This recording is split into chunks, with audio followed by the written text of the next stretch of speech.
And welcome. It's Leora here from Womankind, and well, wishing you a lovely warm welcome to another in the series of Cyclical Living Unwrapped. And it's where we're exploring the gifts and challenges of cyclical life, with experts in the field of menstruation, of perimenopause and cyclical living. So here is a gorgeously warm welcome to Julia Davis. Hi there, Julia. Thank you for having me on. I'm looking forward to our conversation. Looking forward to hearing. Yes, you've been in the cyclical world for a while, haven't you? So yeah, very long time, and yeah, it's something that I like to do daily with my yoga students as well. So just to let you know, Julia is founder of Yoga Teachers Forum, which is an organization providing continued education opportunities for yoga teachers. She is co-founder of the State of Birth Symposium, amazing, an annual event created for birth educators of all kinds. And she is co-author of Circle Holding, a practical guide to talking and listening circles. And busy life in Julia's world. She runs trainings for yoga teachers, including perimenopause yoga facilitator training and yoga Nidra and circle holding. And also, she teaches and runs the Finchley Yoga Studio in North London. I'm exhausted. That's reading that. I'm actually not. You do amazing work in the world, Julia. Thank you. It's lovely to be sharing that. And we'll hear more from you later about your work. So we're going to dive straight into this beautiful world. And we've spoken for years, haven't we, about yeah, I think living. You were one of my first touchstones. Because we don't live far from each other, and I was like, where can I find somebody who's actually living this life that I'm living where I am? And we spent hours chatting in my garden years ago. We did about living. So, okay, let's have I'd love to know what your summer superpower is, what you feel your summer, your ovulatory superpower. So I think I've got a way of being that is very summery, and my physical body doesn't necessarily correlate with that, but I'm a doer. Mm-hmm. And so I mean, you read all the things that I do, and so I really enjoy doing, which is very summery. I love, being in the middle of projects and working on projects and doing that kind of thing. So, and being with people. Mm-hmm. And also I think I'm really aware of how big summer is. So I notice how much I'm doing. Say a bit more about how big summer is. So I think in the UK, we've got a really good example of that, because in the height of summer, there's very little darkness. Mm. So, the sun begins to rise about 3-4 in the morning, and you can still see daylight at 11 if you're talking about midsummer, which is mid-June time, which is huge. So if you lived that kind of summer, there isn't enough time for rest in that kind of summer. And it's really possible to live that kind of summer and then have no space, and burn out, and done, and also not given space to go, wow, I did that. And which is a summery celebration. Yeah, exactly. So I think it's, that's something that I've learned. So I love summer, but I'm learning to enjoy summer more, and and recognize what summer brings. And also there's the whole summer being heat and a little bit overwhelming. And so knowing that in hot climes, other than the UK, we don't have enough heat to regulate ourselves, really. It's very hard to regulate summer in the UK because you never know when you're going to get a rainy day. So you think, oh my goodness, I've got to make the most of this summer. But in sunnier climes, there's this whole siesta idea. It's like you've got a summer, but within the summer, there's rest. And so, okay. Yeah, So I'm interested. So you're describing the expansiveness of summer, and so what trips you up? Because you brought in, there's little threads there of what can become a challenge in summer. So what personally trips you up in your what trips me up is choosing to do too many things, filling my diary, also beginning things that I don't end as well. I think I've got a chronic health condition, so I've had to learn how to manage physically with my summer, and that's part of my physical practice. So I think I'm getting better at that. And also I have sometimes I ignore that as well. Sometimes I'm like, actually, I will deal with the ramifications of living my fullest summer. So I guess the trip ups is where do I hold on to summer and where do I let go of summer? So it's knowing when to hold on and when to let go. And I don't find it so easy to let go. Or sometimes I'll let go of summer. So I'll decide not to do something to preserve my energy. And then I'll go, well, why didn't I do that? I'll regret. Yeah. I guess as you're talking, I'm interested to get a picture of the length of your ovulatory summer. How long does that look like? So I'm in perimenopause and I'm also taking HRT. So I don't have that compass anymore. And it's a conscious choice based on my body and my life that I've made. Unlike when I was put on the pill at the age of 14, that wasn't a conscious choice that I made. However, I had many years of cycling without anything else. And in that, I would say I had a very standard cycle. So I had a very standard 28-day cycle for a number of years. It went down to a 26-day cycle and went up to a 31-day cycle. So that is a very, very small margin to be playing around with during the heightened years. And I would say I had two peaks in that time, and the two peaks were ovulation and pre-bleed. So it was interesting. So you might think of things in terms of an archetypal summer, having that period of summer, but actually I would say I had two peaks, and they were really clear peaks, and they were emotional peaks, physical peaks, sexual peaks. Like they were really clear, and one was ovulation and one was pre-bleed.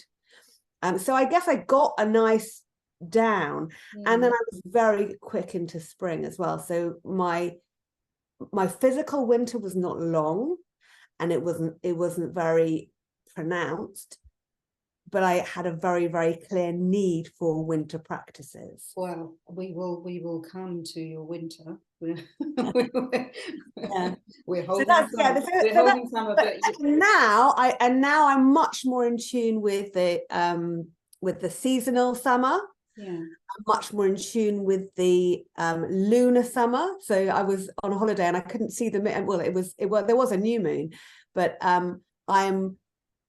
I seek out the moon even when I can't see the moon. I'm seeking out the lunar cycle because that'll help me regulate. I'm much more in tune with the daily cycle. I'm looking for cycles everywhere because my body, in the way that it used to, doesn't provide those cycles. And actually, even when it used to, it provided a much stronger summer than it did anything else. Okay, so that really was and that drives you. As you describe yourself, you are a natural summer woman. Yeah, I speak a little bit faster than I should. I'm a should. We thank you for speaking fast. I'm not a quiet person. I'm not a wallflower. That's for sure. Yeah. So, which is a wonderful thing for the world. Thank you. Thank you, Leah. Okay, so so this can be kind of a two-pronged question. So you describe the all these possibilities in your summer and how you harness them and you use them and you bring them into the world, and what can trip you up. So what supports your autumn self? So having a think back to when you were cycling as you previously were, or now as you're touching into cycles in a slightly different way, how you recognize that autumn So person in when yourself. I still count my days, so I know that I'm day 16, but I mean I know that it still has relevance to me, but I understand how it has relevance to me. When I was cycling regularly, there was day 23, 24 and 25. It depended which one, and they would be like my inner critic warning days. Okay. So and when I learned how to notice them, I was much more accepting of who I was then. Now in perimenopause, also, I know I've read huge amounts of literature around perimenopause. I'm around people talking about it the whole time. And I'm aware that that autumnal frustration, feeling, whatever it is, can rear its head whenever it chooses to. Yes. Yes. That's the beauty of perimenopause. Absolutely. So I don't have I don't, you know, the maps. There's a musical, and in the musical, the mother has a song. Actually, and the song is "Does anyone have a map?" And actually, it's about parenting. It's like, does anyone have a map? Can anyone give me a map? And in our cycling years, we have, you know, some of us are lucky enough to have a map, some of us don't have a map. I know people in their cycling years, you know, in my own family who don't have a map, but I had a map. My map was lovely. For a few years I had a great old map there, and now I'm like, okay, nobody has a map in perimenopause. I don't have a map anymore, but I do have those years of cycling that help me recognize the cycles that are challenging. So what I'm hearing is the awareness is your support. Is there anything kind of tangible or that you would do for yourself that supports you in to that? be honest, I love these strands of autumn coming in perimenopause. Yeah, I mean, I do love autumn. Like, autumn is a relief. Like, the external season of autumn is a relief for me. It's my favorite season. It's the most colorful season. It's the most interesting season. And I think it's the season that really reflects the challenges of my womanhood and the womanhood that I see a lot of women around me experiencing. So I kind of, you know, I'll read books around witching and being a hag and all of those things, and I seek the support of multi-generational people, actually. So I do seek my peers, and I seek people who are older than me, of all genders, of all, you know, all types. And I think that there's a really important aspect to being surrounded by peers and people who are just beyond where I am. But also I seek out multi-generational experiences as well. So it's lovely to check in with the teenagers around me and to see their rages and challenges. And I think I'm more accepting of, or more understanding of, the teen rages and challenges, because I can feel them as in my perimenopausal self. So, and I am kind of the cliche, if you like, of the perimenopausal woman with teenage daughters, and I have one parent and two in-law parents. So I am that sandwich generation with all those levels of experiences happening. And I've always seen age, I think when you've got a chronic health condition, you see, first of all, I see my body very differently, maybe to other people. Like I've always seen, or I've learned to see all the things that are a gift about my body. I am lucky to be able to breathe. I am lucky to be able to walk. And so I see my body from the inside out a lot. And I try and be as kind to the parts of my body that find life challenging as I possibly can.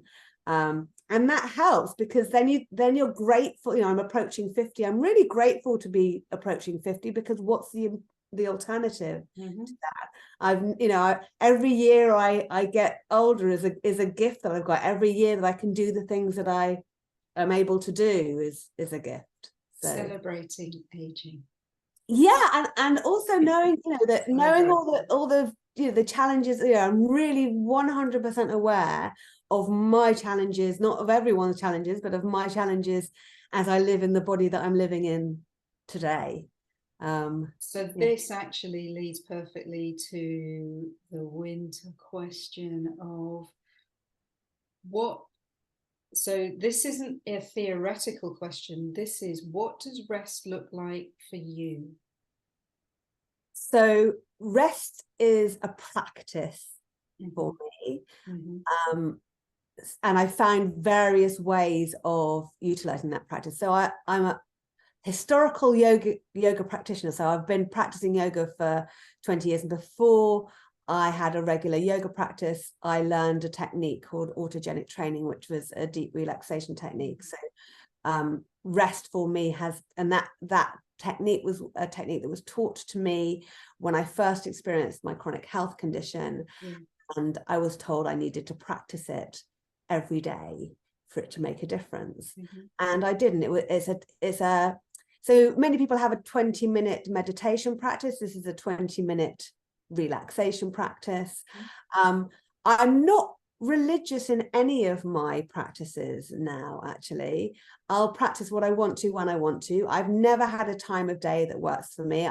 Because I've never had a life that's been structured.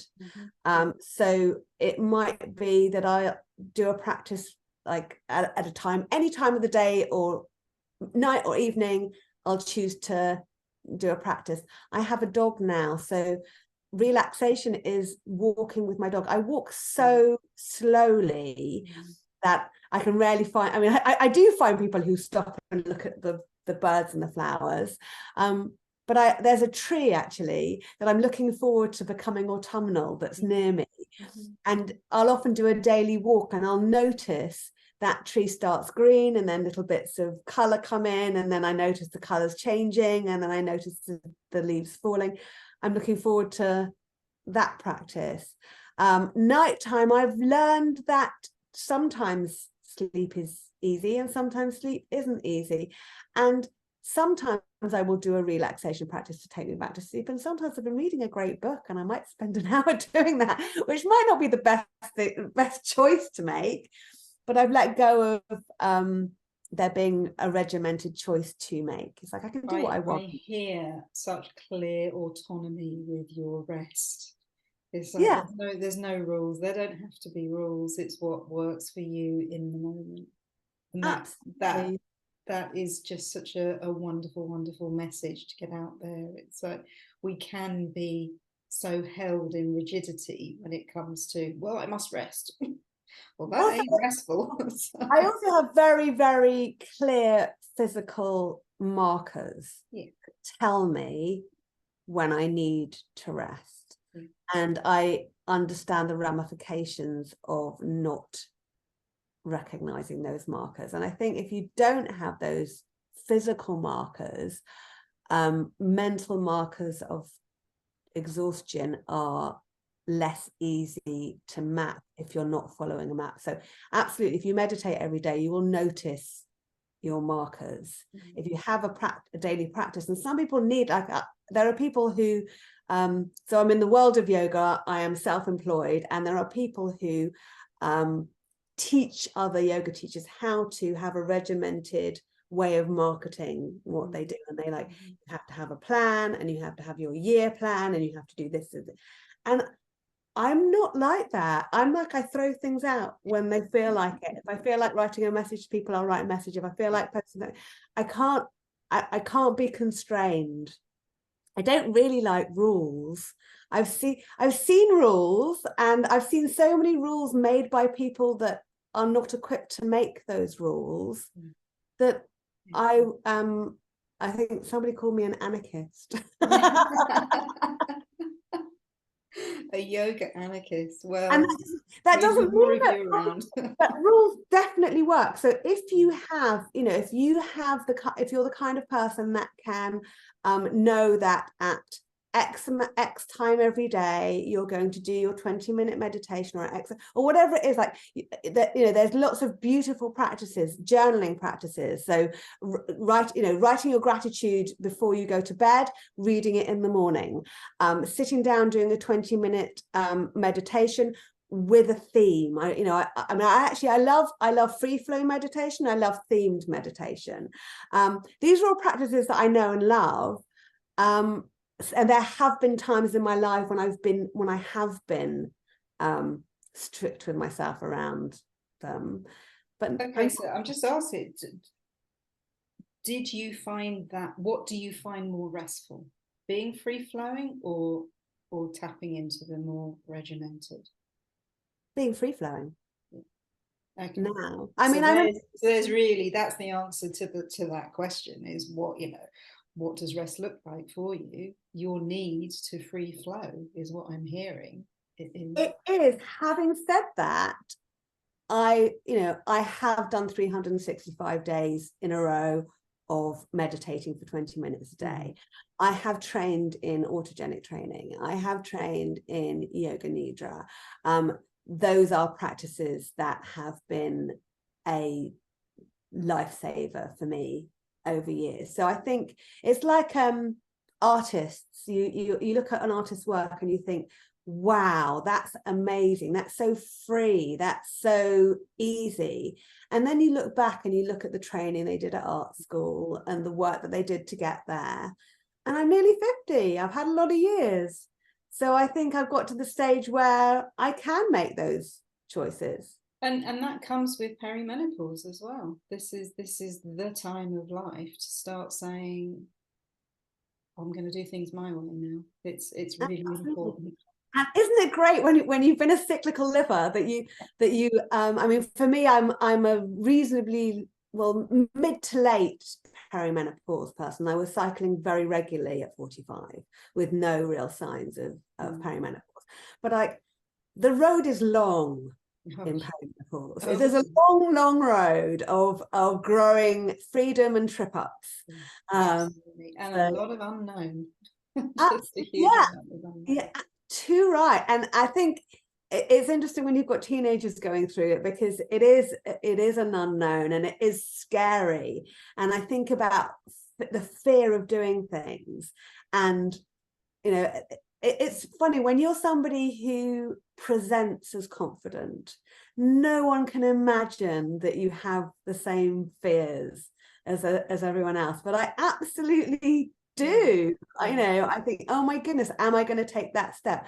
There was my I mean, this is a very privileged thing to say, but my daughter went water skiing and I didn't. And I could have done, and I could have completely failed, but there were lots of fears around, like, am I going to damage my knee?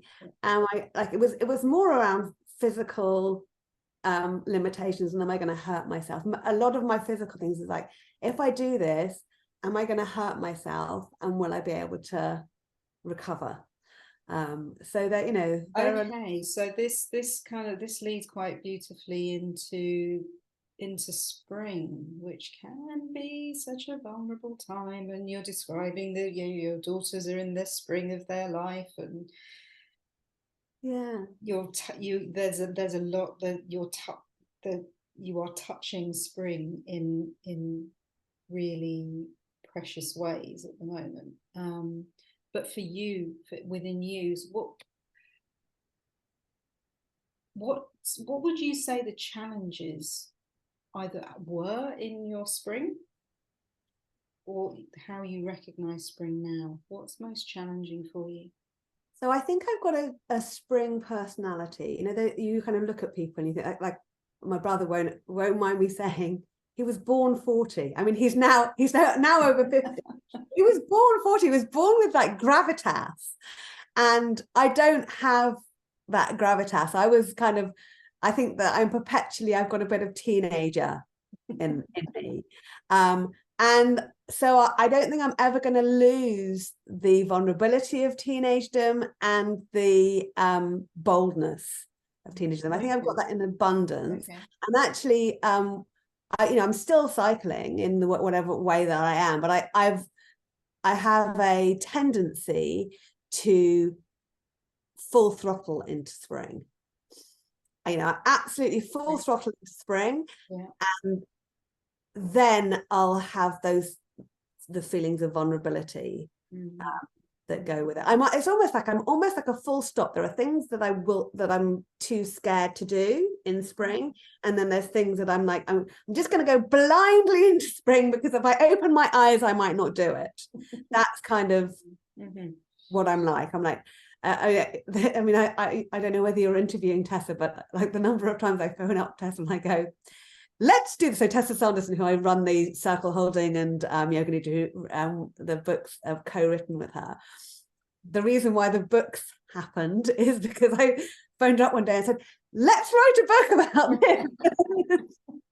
So that's my spring talking, and it talks a lot. And when, because of the physical challenges that I've had in my life, I think I've had a lot of time when I haven't been able to fulfill my spring. Yes. And so I think that's one of the reasons why now I really, really want to do stuff. And I think that's really true of many women in perimenopause, is that there are trip-ups that happen in our younger lives, and there are responsibilities that we're holding, and we want to hold those responsibilities, and we also resent those responsibilities. And then, I am at a stage where there is potential for freedom. So what am I going to do with that freedom? Oh my goodness, I've got to nearly 50. How do I manage a life? I mean, I'm not quite out of it yet, but how will I manage a life when I'm not, packing lunches and making sure that sports kits are in bags and doing all of that stuff? What's life going to look like for me when somebody isn't needing me in that way? I tell you what I'm hearing as well is that yes, this perimenopause time, we are reflecting back and think the challenges that we've had over life, and it can push us into being out in the world in a different way. But do you know what excites me is that what happens after menopause? What happens after menopause in second spring, and seeing our colleagues around us and seeing people around us who step into the world in an even bigger way. Yeah, That actually is less possible in perimenopause. Absolutely, we are still stuck in the mud. We are stuck in the mud, and we're trying to lift our legs out. It's interesting because I work with Jane Dancy, the perimenopause facilitator training I run is with Jane Dancy, and when we started it about quite a few years ago now, what we wanted to do was kind of bookmark perimenopause, and I was like, I want to be a bleeding woman doing this, because people forget there's an amnesia that occurs after a bleed, and I'm like, I want to be there, because this is for bleeding women. This is for people who are still experiencing their cycles, so that they can go into perimenopause in a really conscious way. And Jane was kind of coming towards the end, and it's like 3 or 4 years down the line now. So she was very much like on the cusp. And she's like, I'm not going to say I'm postmenopause. I'm not ready to say I'm postmenopause. And then very recently, she did a little live in the Yoga Teachers Forum group, and she said, I'm a postmenopausal woman. And I was like, she's there. But like, even like, you can be years post-bleed and not know, and not feel ready to claim that. I think if you're like me and you, and we've been living this life for years, we are really like the most important thing for me as I live my life is to be able to consciously walk through my cycles. And I wasn't given the opportunity to do that with coming into my fertile years. For whatever reason, that didn't happen for me. So now I'm like, let's see these markers, let's own these rites of passage. Yeah. It's so powerful. It's so powerful. So I would love to hear and for you to share where we can find your work, Julia. Where can we find you? So right now you can find a lot of my work on yogateachersforum.org. So that's the website that goes alongside the Yoga Teachers Forum Facebook group and all the trainings that I run there. So they're very, very relevant to people who are coaches, yoga teachers, body workers. If you believe that there is a strong connection between the bodies that we live in and the minds that we own with them, then the work that I do is likely to speak to you. And the courses that I run myself are the Perimenopause Yoga Facilitator training, and hold the word yoga lightly if you choose to, but if you'd like to hold the word yoga strongly, then there's space for that as well. And there's the yoga nidra and circle holding training. And also there's now we're running a circle holding retreat. And since we're literally putting the finishing touches to the circle holding book, the talking and listening circles book. So there will be more coming up around that in Yoga Teachers Forum, and it is very likely to have its own home, which is very likely to be circleholding.com. So depending when you when you do this will depend. And the State of Birth Symposium also has its own website. So that's the State of Birth. When's that? And that's in November. I think it's the 18th and 19th of November. It is a labor of love, and the people who are involved speaking on that symposium are amazing women who live their lives through the world of birth, which is miraculous and amazing.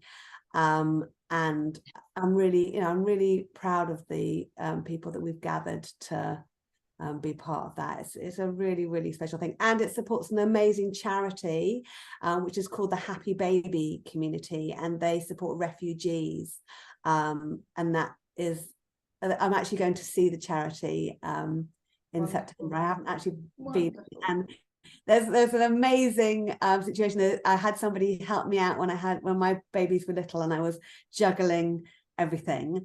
I had somebody who came and helped me with my little ones, and she's now working for the Happy Baby. Oh, wonderful. And she spent she started with my babies and now she does the most amazing work. Amazing. Yeah. Oh, brilliant. Thank you so much, Julia. And just to let you know, if all the talk of cyclical living really is stoking your interest, then in a season's work and navigating perimenopause, you might enjoy our free workshop that is coming up on the 4th of September at 7 o'clock, should I say, UK time. It's a free 90-minute workshop, and there will be a recording if you can't make it to the live. And there's also going to be a really special party bag to take away with a gorgeous visualization. Really lovely for when life gets overwhelming. And you can go to woman-kind.co.uk for more information. And that's also going to launch our new self-directed online course, Perimenopause Unwrapped. And if you head to woman-kind.co.uk, you can get more information on that too. So thank you so much again, Julia. It's been a joy as ever, and we'll see you soon. You're really welcome. It's been lovely speaking to you. Thanks, Julia.